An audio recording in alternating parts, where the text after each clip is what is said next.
Saudara, Indonesia sendiri kalah telak dalam pertandingan kontra Jepang di kualifikasi Piala Dunia 2026 zona Asia.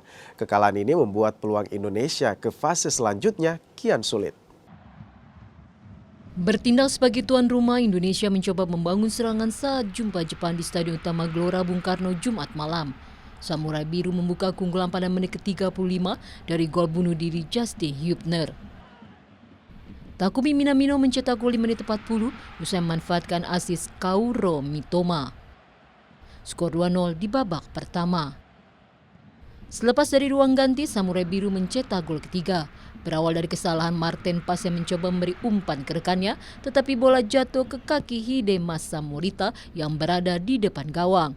Tanpa ragu, Morita merobek gawang Paes. Pesta gol Jepang ditutup dengan aksi Yukinari Sugawara di menit 69.